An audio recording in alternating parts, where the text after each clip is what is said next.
Opposition parties protested outside Parliament over the LPG price issue on Friday. Several leaders said the rising cost of cooking gas is affecting common people.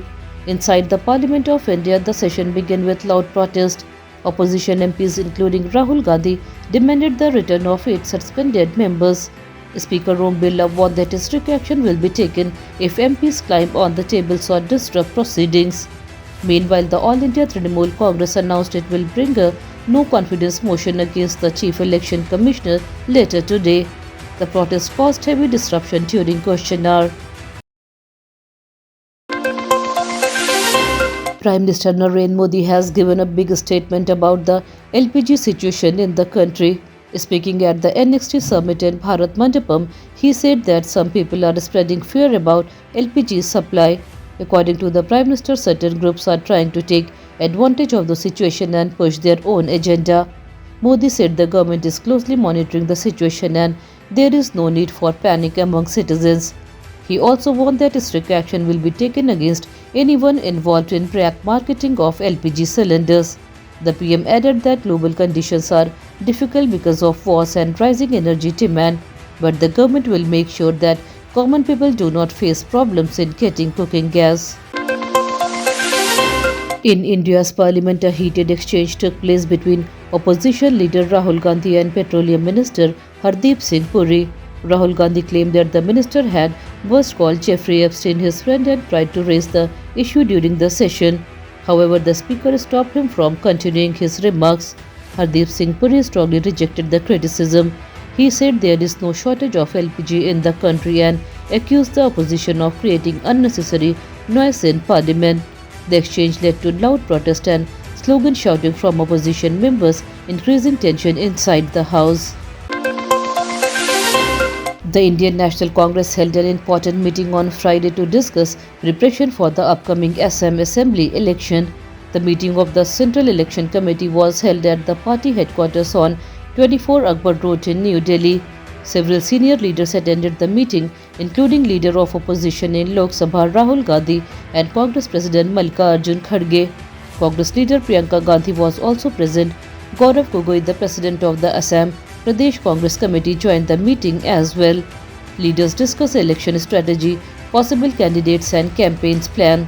The party aims to strengthen its position and challenge rivals strongly in the coming Assam elections. Indigo has an average of 8 pilots for each aircraft, which is the lowest among domestic airlines in India. Experts say airlines usually keep more pilots to avoid delays and manage flight schedules smoothly. In December, flight operations at Indigo faced problems due to pilot shortage and scheduling issues. Because of this disruption, the Aviation Regulator, Directorate General of Civil Aviation, imposed a fine of Rs 22 crore on the airline. Despite being India's largest airline, Indigo sometimes struggles to manage its growing number of flights. Aviation experts say that having more pilots per aircraft help airlines run flights on the time and reduce last-minute cancellation. The company has said it is hiring more pilots and improving system to make flight operation smoother in the future. A KC-135 Stratotanker of the United States military has crashed in Iraq during the ongoing conflict in the Middle East. The war between United States, Israel and Iran has now entered its 14th day.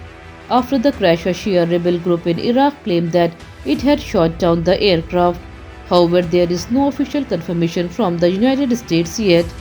Earlier this month, 3 American aircraft were also reported to have crashed in Kuwait due to friendly fire during military operations.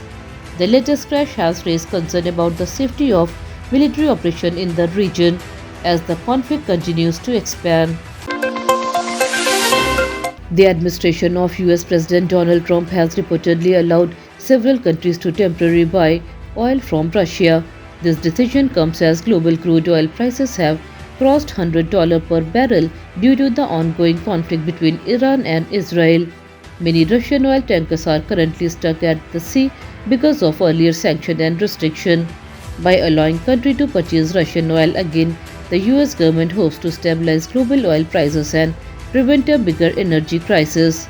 Earlier, the United States had also suggested giving some relaxation to India for buying Russian crude oil. However, Indian officials have said that India makes independent decisions regarding its energy purchases. Air strikes by the United States and Israel have continued in Iran for the past 2 weeks. However, Iran's government is still strong and there is no immediate sign that will fall. According to reports from US intelligence agencies, the current leadership is still strong control over the country and its people. Sources told Reuters that several intelligence assessments shows Iran ruling system remains stable despite the attack. At the same time, rising global oil prices are increasing political pressure in the United States. US President Donald Trump has hinted that the military operation could end soon, but analysts say ending the conflict may be difficult if Iran's hardline leaders continue to stay in power. India's stock market saw a sharp fall today. The Sensex dropped by about 900 points and came down to around 75,100. The Nifty also declined by nearly 300 points during the trading session. Heavy selling was seen in metal and banking stocks, which pulled the market lower. Investors remain cautious due to global market pressure and profit booking after recent gains. Many major companies in the metal and banking sectors saw their share prices fall during the day. Market experts say volatility may continue for some time. Traders are closely watching global economic signals and investor sentiments before making fresh investments in the market. The Sunrisers Eastern Cape franchisee linked to India's Sunrisers Hyderabad has bought Pakistani spinner Abrar Ahmed in the draft of the 100. Team CEO Kavya Maran placed a bid of about 2.34 crore for the mystery spinner. Abrar impressed team with his strong performances in international cricket and T20 league. After being picked, he will play in England's popular 100 balls tournament. The spinning has drawn attention because of Indian-owned franchisee selected a Pakistani player. Cricket fans are excited to see how Abrar performs in the upcoming season of the 100 league. Fresh snowfall has been reported in several northern hill states of India, including Jammu and Kashmir, Himachal Pradesh and Uttarakhand. Weather officials say temperatures have dropped sharply in these areas because of the snowfall and rain. In Manali, the temperature was recorded at around 12.6 degrees Celsius, which is about 7 degrees lower than the previous day. Across Himachal Pradesh, the average temperature dropped by nearly 8 degrees in the last 24 hours. At the same time, the weather department has issued different alerts while snowfall and rain warnings continue in many mountain areas and heatwave alert has been issued for Solan, showing how quickly weather conditions are changing. That's all for today's bulletin. We'll be back with more updates next time. Until then, this is Tamanna Rizvi signing off. Have a good day.